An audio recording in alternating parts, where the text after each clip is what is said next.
Paz do Senhor Jesus, meus amados irmãos.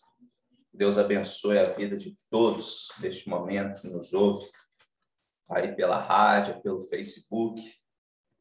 Estamos aí para mais um dia, pela graça do nosso Senhor Salvador Jesus Cristo, podendo aqui transmitir e falar um pouco acerca da palavra de Deus, que é alimento para a nossa alma, para o nosso espírito, e que tem um propósito de nos preparar para o reino dos céus. Fique ligado conosco, que eu creio que Deus falará fortemente ao seu coração nesta tarde de domingo.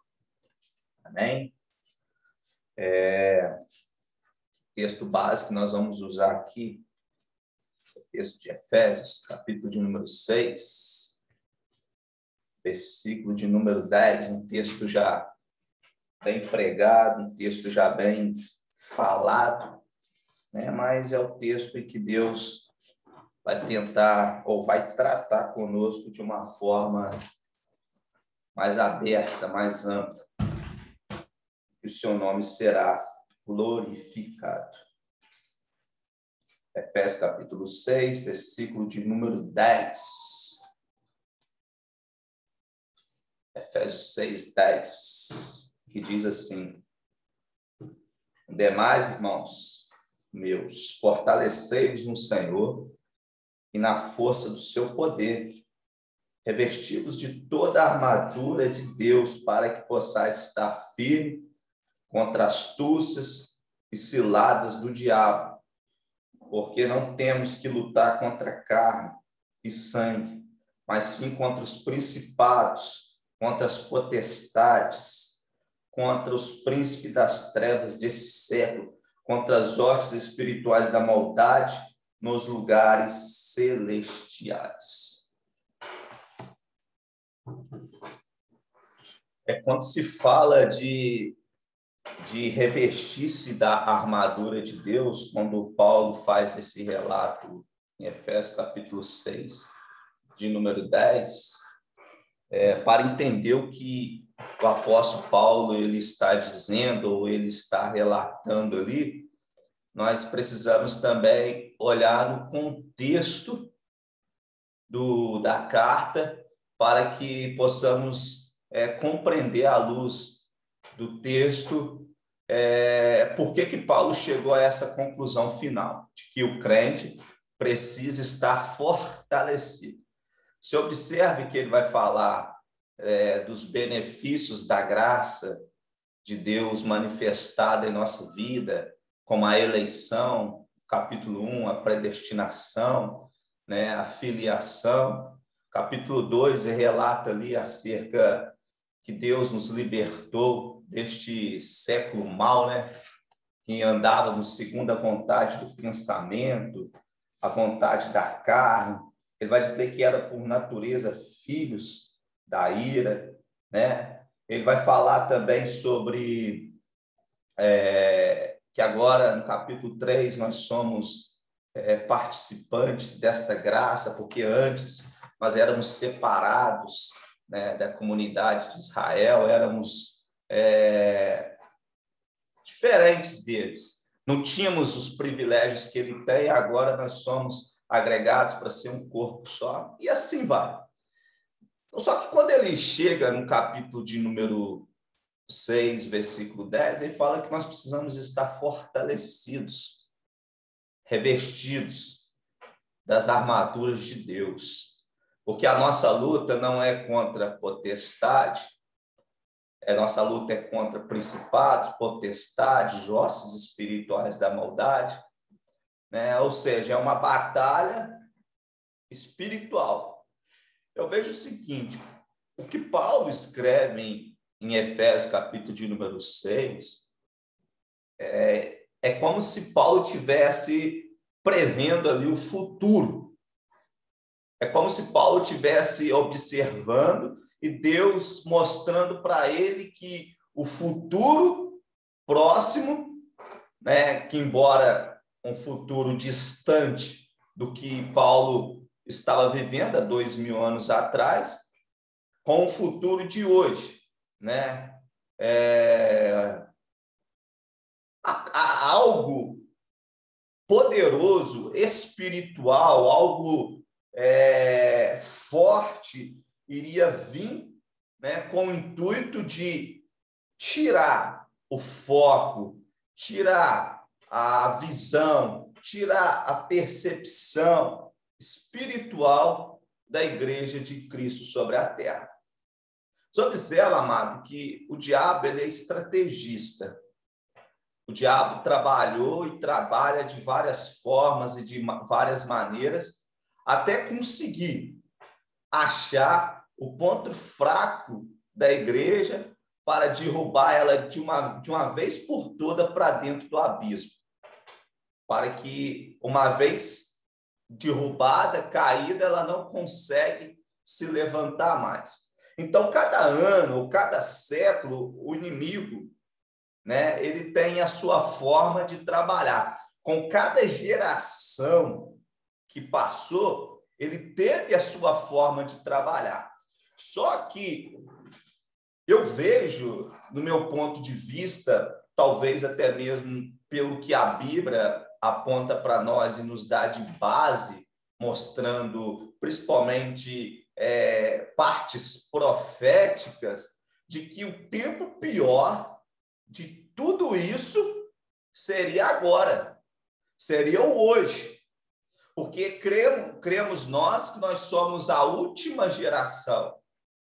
E Apocalipse vai dizer que quando o dragão ele é expulso, capítulo 13, se eu me recordo, quando o dragão é expulso, ele persegue a mulher, né? E o filho da mulher, Deus dá escape. O que ele faz? Ele vai perseguir o restante da descendência.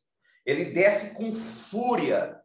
Por quê? Porque a Bíblia vai relatar, porque ele sabe que pouco tempo lhe resta.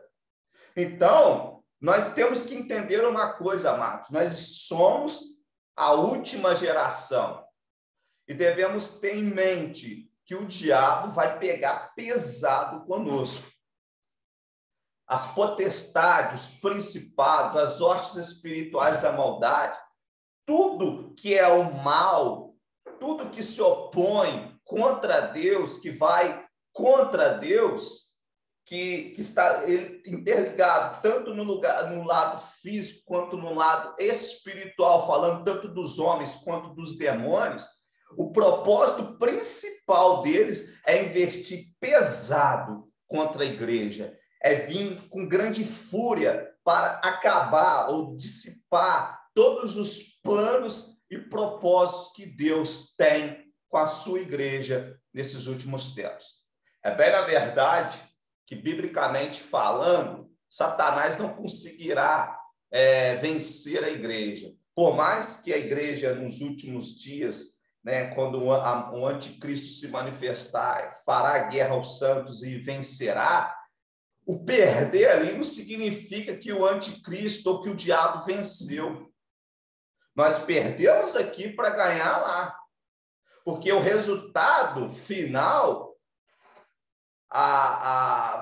o resultado ou a vitória final não é de Satanás. A vitória final não é do anticristo. A vitória final é da igreja, porque é a igreja que vai triunfar, é a igreja que vai brilhar, é a igreja que vai reinar com Cristo. Só que nós somos a última geração e precisamos entender, colocar isso fortemente dentro da nossa mente, impregnar isso dentro dos nossos corações, apoiar a nossa fé na palavra, que os tempos são difíceis. O momento é hoje, o momento é agora. E se nós não se fortalecermos na fé e irmos firmes, brigarmos firmes, preparados e fortalecidos para esta guerra, para esta batalha, amado, nós não vamos aguentar, nós vamos sucumbir na fé. E 2 sinais antecedem a vinda de Cristo, que nós sabemos que o primeiro sinal é a apostasia. O que é apostasia? Abandono da fé. E o segundo sinal é a manifestação do anticristo. Primeiro, o propósito de Satanás é enfraquecer a igreja, para que quando a igreja, uma vez enfraquecida, ela adota o sistema do anticristo. Somente a igreja fortalecida, somente a igreja edificada, a sua casa sobre a rocha, a sua mente na palavra, poderá suportar e também entenderá o momento profético que chegou. Entenderá que as profecias bíblicas estão se cumprindo e que aquilo que foi estabelecido e escrito é a voz de Deus falando ao seu povo. Então, quando Paulo escreve Efésios capítulo 6, dizendo que nós devemos estar fortalecidos, firmes, né? Preparados para o dia mau, porque a nossa luta não é contra os homens, contra a carne, mas sim contra os principados, potestade. Amados, ele está falando de algo tremendo, que estava por vir numa intensidade muito maior. E nós, igreja, precisamos entender que esse momento chegou, esse momento é agora. E que se nós não se posicionarmos como cristãos de verdade, não se posicionarmos como soldados de Cristo, dispostos a batalhar nesta guerra, nós não iremos vencer. Você pode ver que quando lá em Apocalipse ele escreve às igrejas, ele vai dizer ao que vencer, ao que vencer. Ou seja, é uma luta, é uma batalha, é uma guerra que nós iremos enfrentar e que precisamos vencer ela. E quando nós olhamos para a nossa geração de hoje, olhamos para a igreja atual,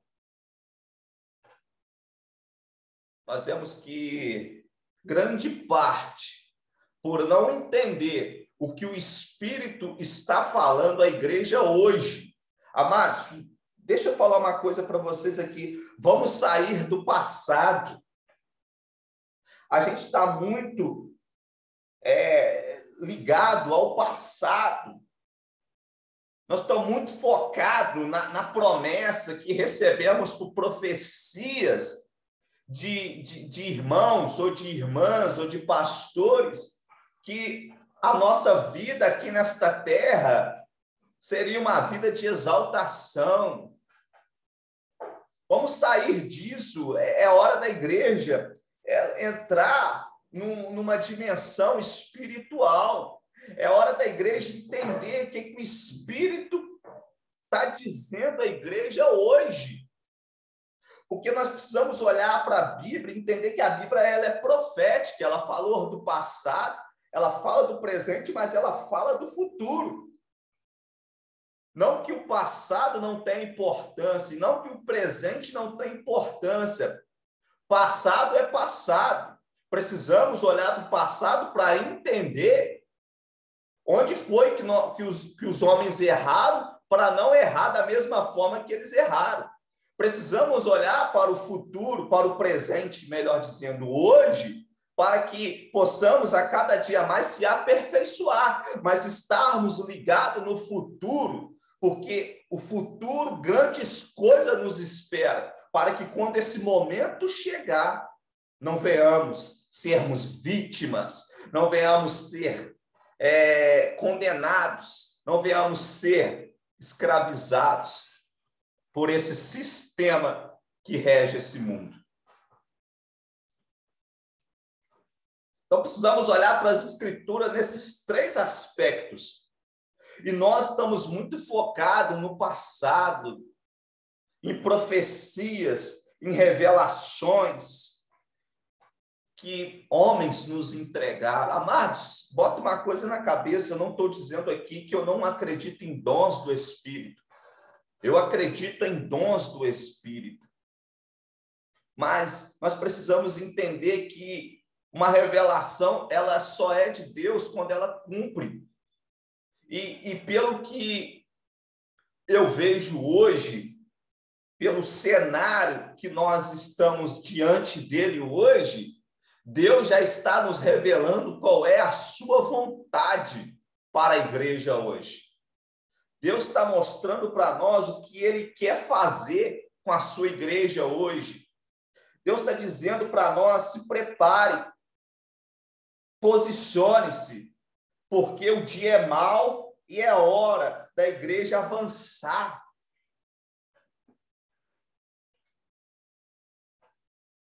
Falamos tantos de avivamentos, mas quando falamos de avivamentos, denominamos avivamento como falar em línguas, ir para o monte, aquele poder de Deus que desce sobre a igreja, aquele mover, isso não é avivamento, amado.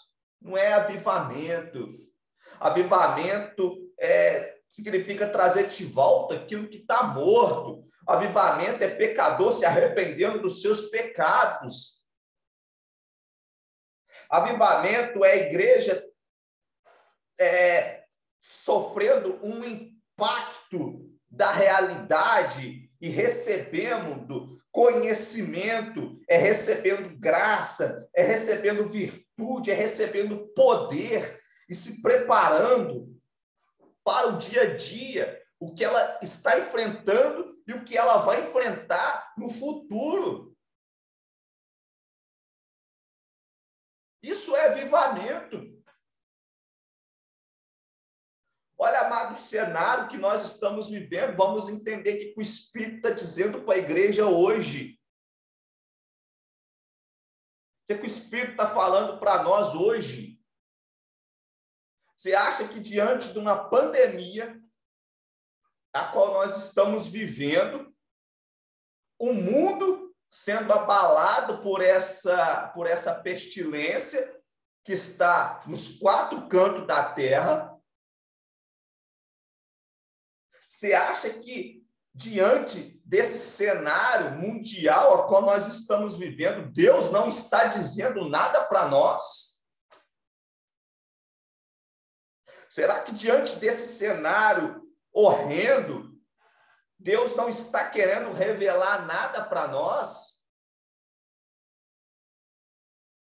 Deixa eu falar uma coisa para vocês, amados. Nós precisamos entender que tudo que acontece no mundo hoje, tudo que acontece no mundo hoje, acontece pela ausência dos justos nesta terra. Tudo que acontece no mundo hoje acontece por consequência, vou ampliar o negócio, acontece por consequência da ausência de um justo na terra. Quando nós vemos Gênesis, quando Deus aparece a Abraão e diz que vai destruir a cidade de Sodoma e Gomorra, Abraão fala, se tiver 50 justos, destruir? Não, Abraão. 50 justos, não destruirei a cidade. 45? Não. 40? Não. E assim vai. Ou seja, não havia justo suficiente naquela cidade que pudesse promover ali um impacto poderoso de um avivamento para salvar a cidade de Sodoma e Gomorra. Aí você vai me dizer, mas Ló foi preservado, Ló e sua família foi tirada, amado. Deus tirou Ló de Sodoma e Gomorra por amor a Abraão. Até porque quando você vai olhar no contexto, não era nem para Ló ter seguido Abraão. Quando Deus chama Abraão, sai da tua terra e da tua parentela, Deus não chamou Ló, não. Deus chamou Abraão. Ló que veio atrás. Como a riqueza deles cresceram tanto, não estava dando certo Abraão habitar junto com Ló, devido às suas riquezas terem aumentado tanto. Então, os pastores de Abraão estavam começando a brigar com os pastores de Ló. O que Abraão diz? Escolhe para onde tu quer ir. Se tu for para a direita, eu vou para a esquerda. Se tu for para a esquerda, eu vou para a direita. O que Ló faz? Opa, ele viu as campinas de Sodoma e Gomorra e diz, é para lá que eu vou. Deus não mandou Ló para Sodoma e Gomorra. Se Ló fosse um profeta, eu não estou dizendo que ele não é justo, mas se Ló fosse um profeta enviado de Deus para a cidade de Sodoma e Gomorra, ele teria alertado aquela cidade como Jonas alertou Nínive. Ele teria pregoado o evangelho, a palavra, as leis de Deus, que na época estava na consciência e no coração do homem, falando da vontade de Deus para aqueles homens, mesmo que aqueles homens não tivessem arrependido, talvez ali se salvaria algumas poucas pessoas daquela cidade.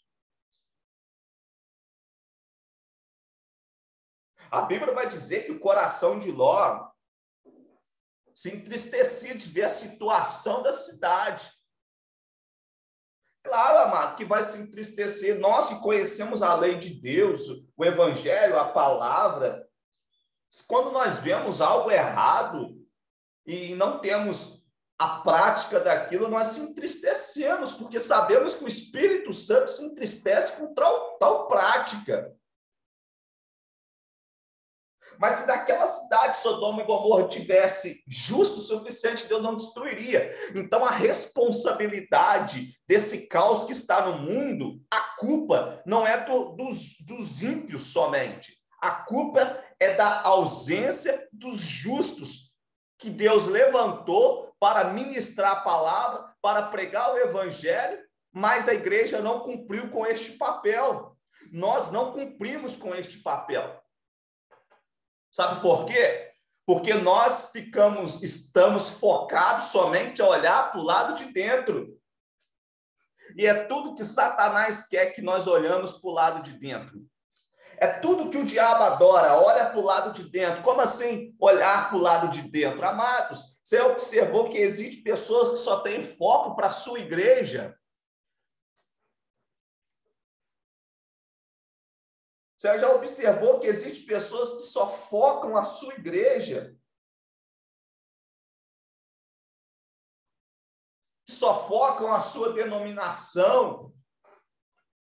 Que só foca o lugar onde congrega? Você observa que as pessoas se degladeiam, os cristãos se degladeiam entre si. Igrejas que ficam mais a nível de disputa do que a nível de espiritualidade.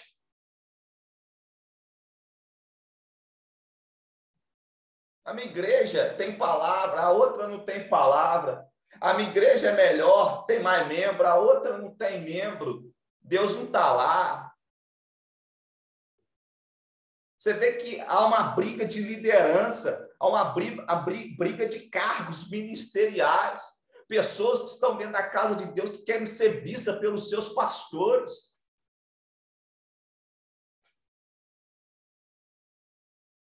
É tudo isso, amado, que o diabo quer. E eu vou dizer uma coisa, o diabo está batendo palma e adorando a forma que a igreja está vivenciando.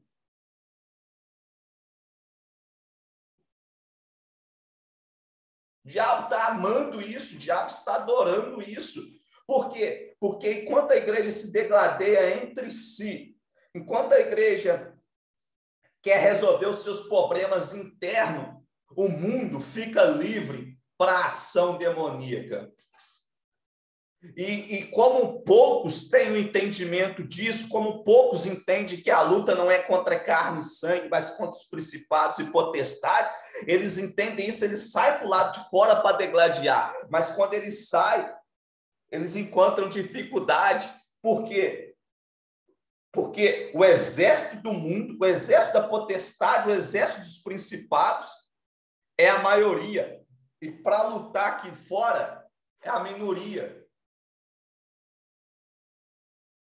Essa tal pessoa ela fica limitada em fazer mais para o reino de Deus.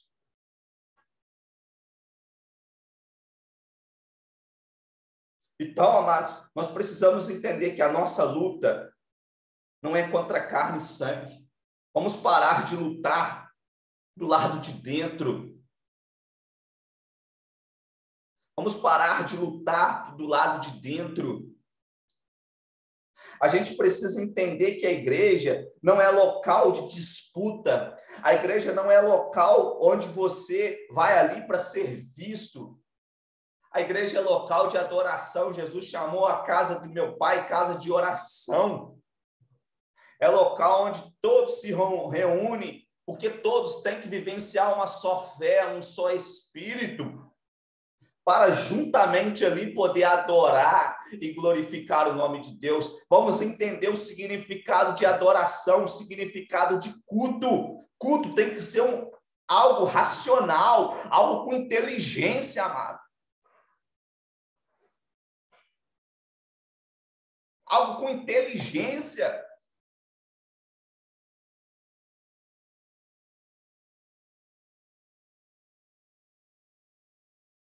A liderança, para que ela foi chamada? Ela foi chamada, os líderes, os pastores foram chamados para apacentar, mas eles também têm a obrigação de dar um destino. Eles apacentam enquanto eles vivem, mas eles nunca podem deixar suas ovelhas sem destino. E o que mais nós estamos vendo, pastores que estão pastoreando, mas com o intuito de apacentar a si mesmo e deixa suas ovelhas sem destino, sabe por quê? Porque quando ele é despido daquele cargo, quando o escândalo dele vem à tona, quando ele perde a credibilidade, quando ele morre, ou quando ele fica doente, ele fica ausente desta igreja, o que acontece? As suas ovelhas ficam totalmente desorientadas, sem saber para onde ir. E muitas das vezes essas ovelhas que são dispersas, ela vai para igrejas de falsos profetas para ali ser discipuladas por eles. Sabe por quê? Porque ele não deu alimento e também não deu destino.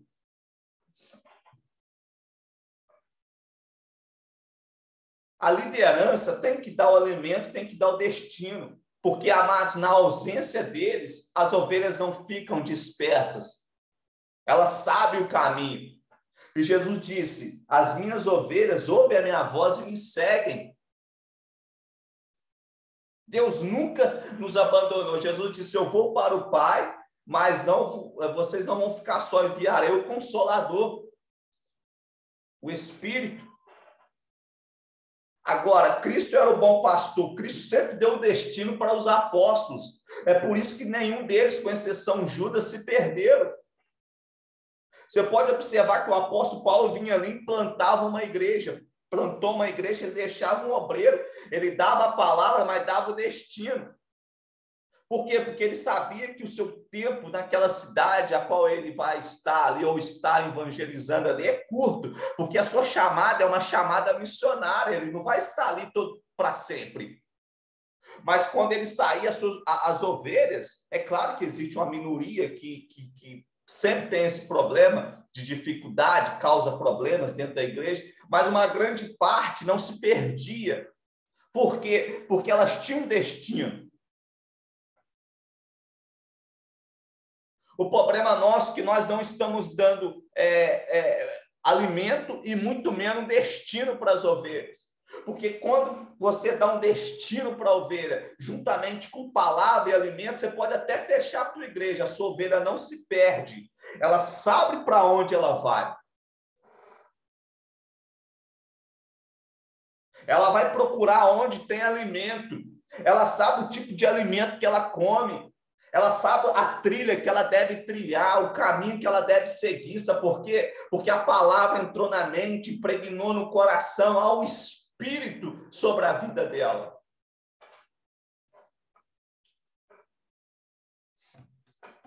Há um espírito sobre a vida dela. Olha só o que Paulo vai dizer em Efésios, capítulo de número 4, versículo de número 11. A ele mesmo deu uns para apóstolos, outros para profetas, outros para evangelistas, e outros para pastores e doutores, querendo o aperfeiçoamento dos santos. Aperfeiçoamento, amado, a a gente precisa entender que liderança foi dado para aperfeiçoar, para aperfeiçoar. Se a igreja não está sendo aperfeiçoada, ela não está sendo edificada. Se ela não é edificada, não gera avivamento.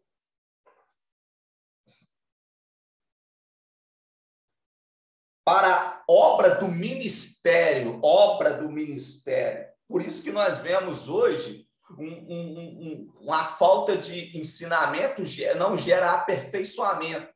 Se não gera aperfeiçoamento, não gera boas obras. É uma bagunça, uma desorganização no meio cristão gigantesca. Então, o corpo de Cristo fica o quê? Estagnado, não cresce, não desenvolve. Para a obra do ministério, para a edificação do corpo de Cristo. O que é edificação? É construção. O corpo de Cristo precisa crescer, desenvolver. Olha só, até que todos cheguemos à unidade da fé, o conhecimento do Filho de Deus, a varão perfeito, à medida da estatura completa de Cristo. Amado, deixa eu falar uma coisa para você. Se você não tiver a mesma justiça que Cristo teve, você não pode entrar no reino de Deus. Jesus disse assim, que se a nossa justiça não exceder a dos escribas e fariseus, de modo algum entraremos no reino de Deus. Você observa hoje que a injustiça, que na mentalidade dos falsos mestres são justiça, ela está crescendo, ela está evoluindo. E nós, que somos cristãos, que somos servos de Deus e conhecemos a palavra de Deus, a nossa justiça não excede, não ultrapassa deles. É por isso que o falso profeta tem mais aceitação do que os bons líderes.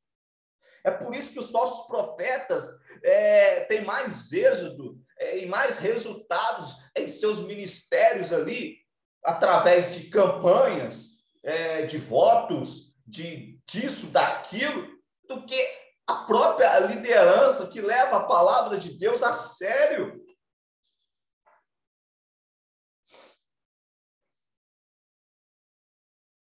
Então, ninguém pode ter uma justiça menor do que a de Cristo. Cristo veio e a justiça de Jesus excedeu a dos escribas e fariseus, a ponto de Jesus apontar o dedo para eles e dizer: ai de vós, escribas e fariseus, seus hipócritas.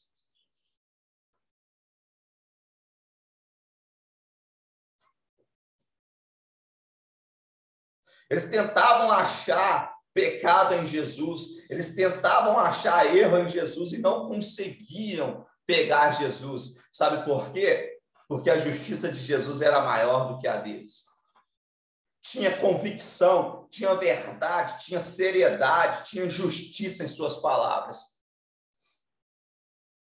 Olha só o que ele vai dizer no versículo 14: para que não sejamos mais meninos inconstantes, levada em roda por todo vento de doutrina, pelo engano dos homens que com astúcia enganam fraudulosamente. Antes, seguindo a verdade, em caridade, crescemos em tudo naquele que é o cabeça, Cristo. Cristo é o cabeça. Ou seja, quando nós não temos nosso papel de liderança, não dá um destino, não dá a palavra à igreja, para que a igreja venha crescer espiritualmente, ela deixa de ser aperfeiçoada. O seu ministério não evolui, o seu ministério não cresce, a igreja não gera desenvolvimento. E se não há isso, jamais poderemos chegar à estatura de Cristo, a nível de justiça, de maturidade, de fé. E sabe o que acontece? Para as ovelhas que são dispersas, ela é levada por todo vento de doutrina. Por quê? Porque a palavra não entrou na sua mente. O evangelho verdadeiro não foi anunciado. Então, essa é a estratégia de Satanás. Trabalhar, ocupar, melhor dizendo, a igreja com os problemas internos. Não que a igreja não tenha responsabilidade de resolver os seus problemas internos, mas o diabo vai sempre criar uma situação para que a igreja tenha foco somente para que as pessoas tenham foco somente para a sua denominação, para que as pessoas possam idolatrar somente o seu ministério, para que as pessoas possam somente olhar para o lado de dentro e esquecer do que está do lado de fora, porque do lado de fora estão as potestades, os principados, as hostes espirituais da maldade, ou seja, os príncipes das trevas, está atuando neste mundo com o intuito de quê? Destruir. Por quê? Porque ele enxergou a ausência da igreja, da influência da igreja nesse mundo que nós vivemos. É por isso que o sistema mundial está vindo com mais pressão, com mais força, e está levando muita gente para dentro deste abismo.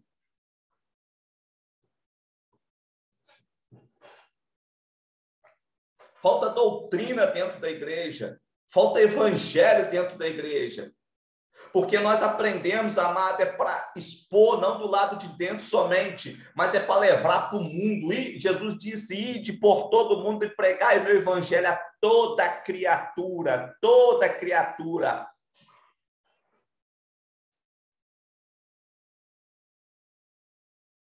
Ou seja, e ele vai dizer, enquanto este evangelho for pregado nos 4 cantos da terra, aí virá o fim. Mas se observa que ele vai dizer também que aquele que perseverar até o fim será salvo. Paulo vai dizer nas suas cartas, Coríntios, capítulo 15, no último versículo, portanto, meus amados irmãos, sejam firmes e constantes, sempre abundantes, sabendo que o vosso trabalho não é vão para com o Senhor. Está falando de quê? Está falando de dificuldade, de luta, de provação que nós teremos que enfrentar quando nós nos posicionarmos como soldados de Cristo verdadeiro e começar a lutar contra esse sistema mundial, amado. Nós precisamos entender que a igreja ela foi chamada para lutar contra o sistema, e o sistema deste mundo está vindo contra a realidade, contra o evangelho, contra os princípios bíblicos.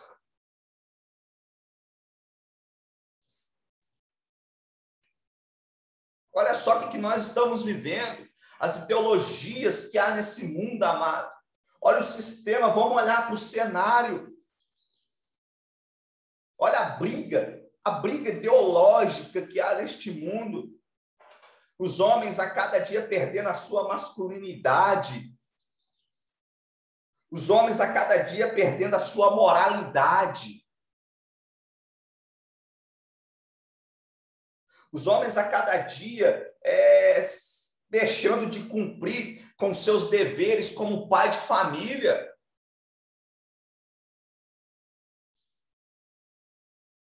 Os homens com crise de identidade. Não sabem o que quer ser. Nas escolas, as nossas crianças sendo ensinadas que elas têm opção de escolher o que ela quer ser, se ela quer ser homem, se ela quer ser mulher. Essa ideologia de gênero, essa doutrinação da esquerda hoje aí no mundo, legalização de abortos, esse assassinato, amado.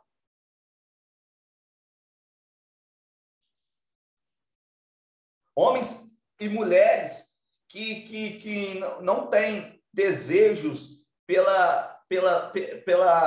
sexo oposto, se relacionando com pessoas do mesmo sexo.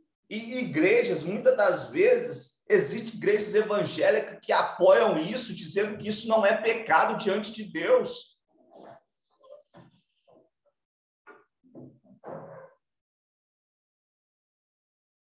Incesto, pedofilia, abuso sexual,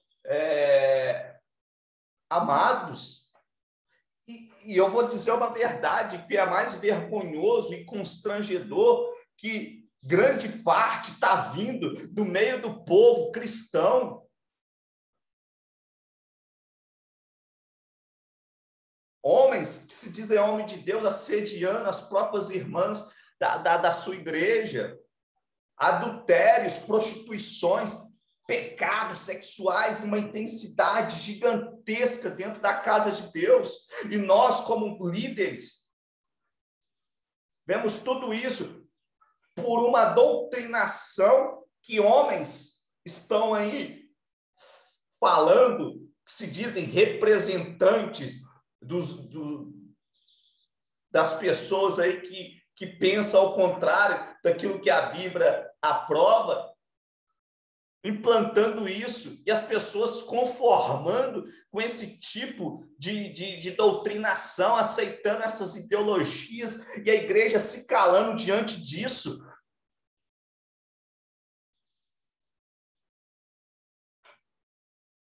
Essa corrupção no meio político desenfreada. Essa guerra com os direitos da família, pessoas se opondo contra isso. Nós temos que entender que Cristo está mostrando para nós o que está acontecendo para que nós possamos parar de focar somente do lado de dentro e começar a olhar para o lado de fora, porque é uma guerra muito maior a ser travada aqui do lado de fora.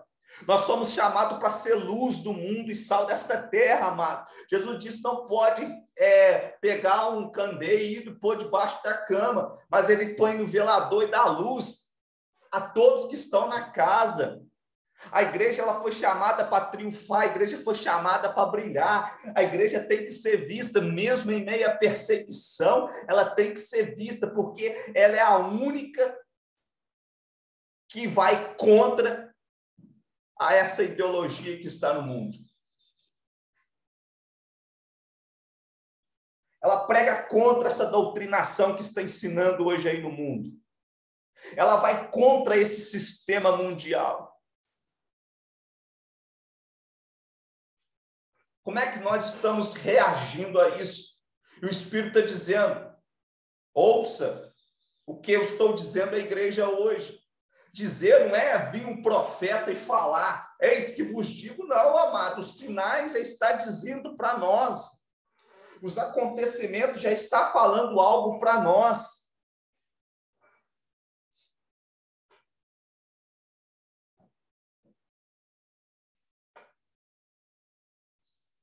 Ouça o que o Espírito diz às igrejas. Então, nós precisamos entender, amado, que a nossa luta não é contra a carne, não é, mas sim contra principados, potestade,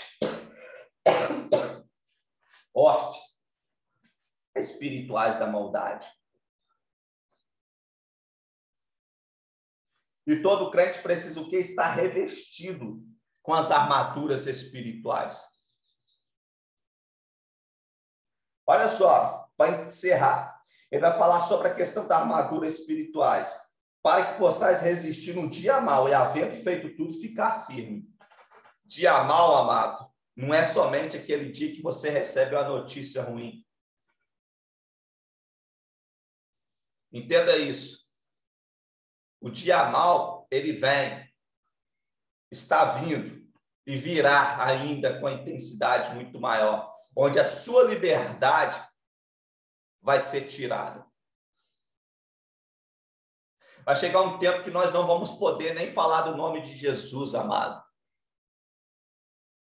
Porque se mencionar o nome de Cristo do lado de fora, nós vamos ser espancados, nós vamos ser perseguidos, vamos ser caluniados.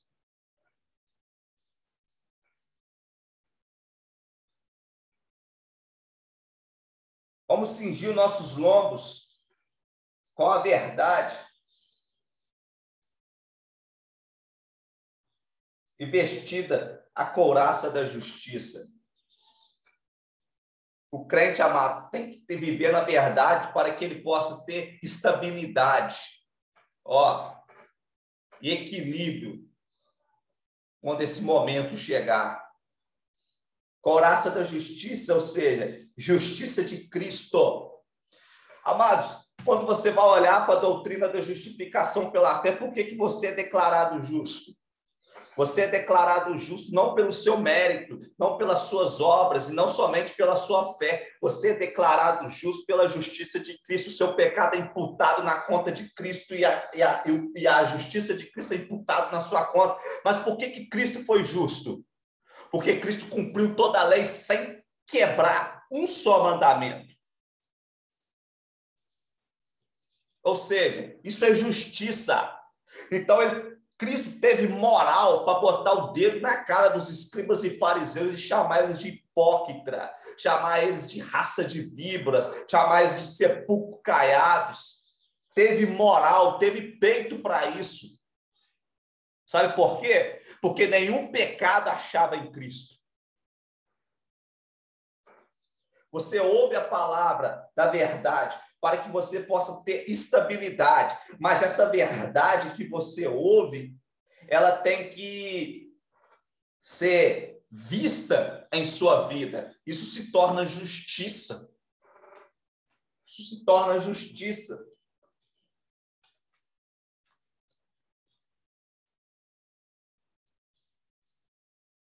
Ele vai dizer também, calçado os pés da preparação da verdade, do evangelho da paz. Ou seja, tem que estar pronto, amado. Tem que estar preparado o tempo todo para injetar palavra. Está preparado o tempo todo. Amados, é uma vergonha hoje. Meu Deus do céu. Desculpe o que eu vou dizer, mas é uma vergonha hoje o camarada que só abre a Bíblia dentro da igreja. Quando o pastor diz para ele, abre a Bíblia tal versículo, mesmo assim tem dificuldade para achar. Ele tem que pedir a ajuda dos obreiros, a ajuda dos universitários, para conseguir achar o capítulo, o versículo e o livro. Carregam a Bíblia debaixo do braço. É o livro mais vendido, mas é o livro menos lido. A ignorância mata. Já viu esse ditado que ignorância mata? É uma pura realidade. A ignorância cresceu numa intensidade tão grande dentro da igreja que qualquer coisa que você fala, eles aceitam. Só aqueles que buscam conhecimento, só aqueles que buscam entender, só aqueles que buscam aprender, que não é enganado. Versículo anterior que nós lemos aqui, para que não sejais levado por todo vento de doutrina. Ou seja, só é levado por todo vento de doutrina, por esses falsos mestres, quem não tem conhecimento da palavra. Se você não tem conhecimento bíblico, amado, deixa eu falar uma coisa para você, você não tem nem moral de pregar o evangelho. Vai pregar o quê? Vai pregar o quê?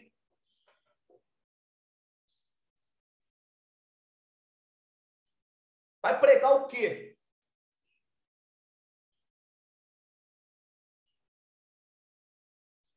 As pessoas vão querer te indagar, tem pessoas que são curiosas, tem pessoas que querem saber, que querem conhecer, te indagam, você não tem nem argumentação para sair daquele assunto. É uma vergonha, mano. É uma vergonha. Pastores que estão em cima do púlpito, Paulo vai dizer que todos os obreiros eles têm que ser bem preparados e têm que manejar bem a palavra da verdade. Tem pastores que pregam o evangelho, mas eles não conhecem nem o que é doutrina. Sabe falar de doutrina de roupa, uso e costume, fala de batom, fala de brinco, pulseira, saia, coque, fala de tudo, fala de doutrina, fala de evangelho. Fala disso, é isso que a igreja precisa. Amados, os crentes do primeiro século, os crentes da reforma protestante, você podia chegar para uma criança de 10 anos e perguntar a ela o que é justificação pela fé, que ela te respondia fácil, fácil.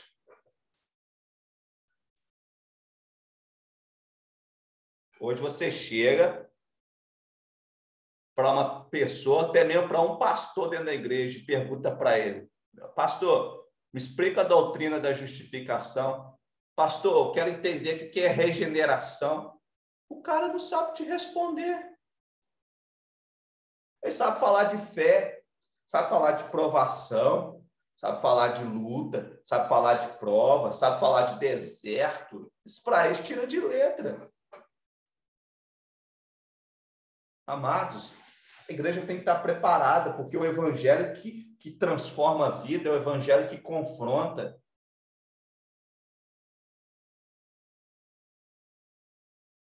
Tomando, sobretudo, o escudo da fé, o qual podereis apagar todos os dardos inflamados do inimigo. Fé. Paulo vai dizer, Romanos capítulo 1, versículo 16 e 17.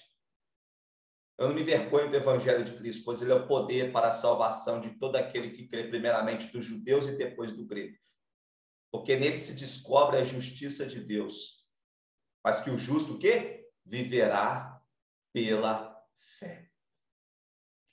O autor de Hebreus vai dizer a mesma coisa, que o justo viverá pela fé. Ele vai lá, capítulo 11, falar sobre a questão dos heróis da fé. Fé, nós vivemos pela fé. Escudo é a proteção dos dardos inflamados. Ou seja, o que vai te proteger de toda seta, de todo dardo inflamado do inimigo, é a fé que você tem na pregação do evangelho. É a fé que você tem na palavra de Jesus.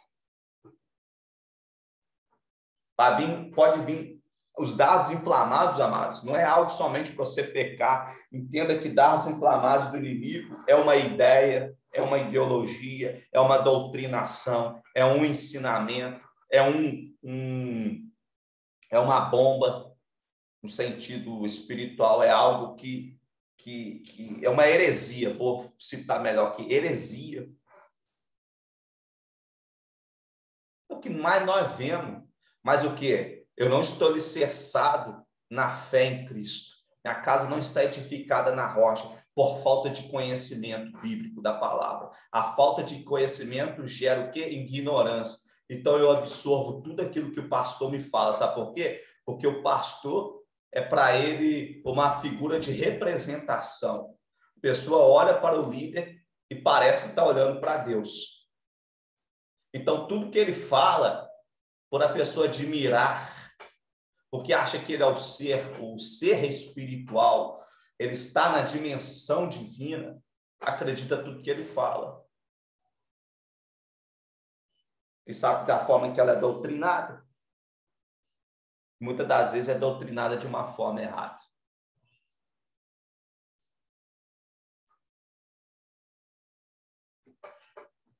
Amados, as armaduras espirituais estão ligadas ao conhecimento bíblico da palavra de Deus. Ao conhecimento bíblico da palavra de Deus. Você não ia ter uma inspiração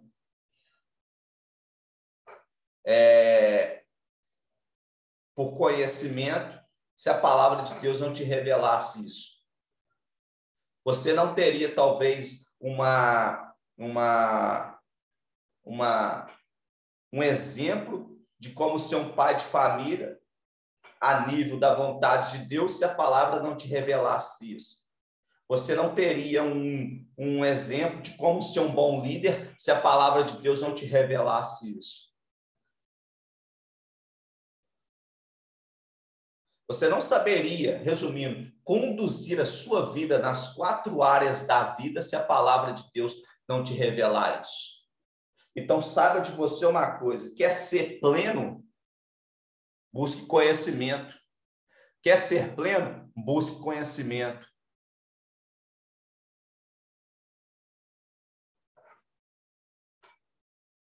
Vamos entender, amado, o que o Espírito está falando para nós.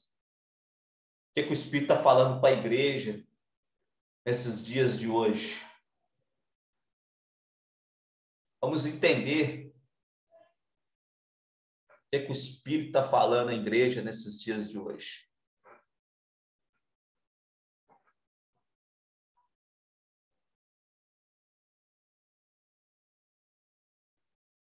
Amém? Deus amado, tem o melhor para a sua vida. E você precisa entender isso. Vamos desenvolver. Vamos desenvolver. Vamos crescer. porque Deus está falando conosco. Deus abençoe a sua vida poderosamente, amado. Que eu não pude falar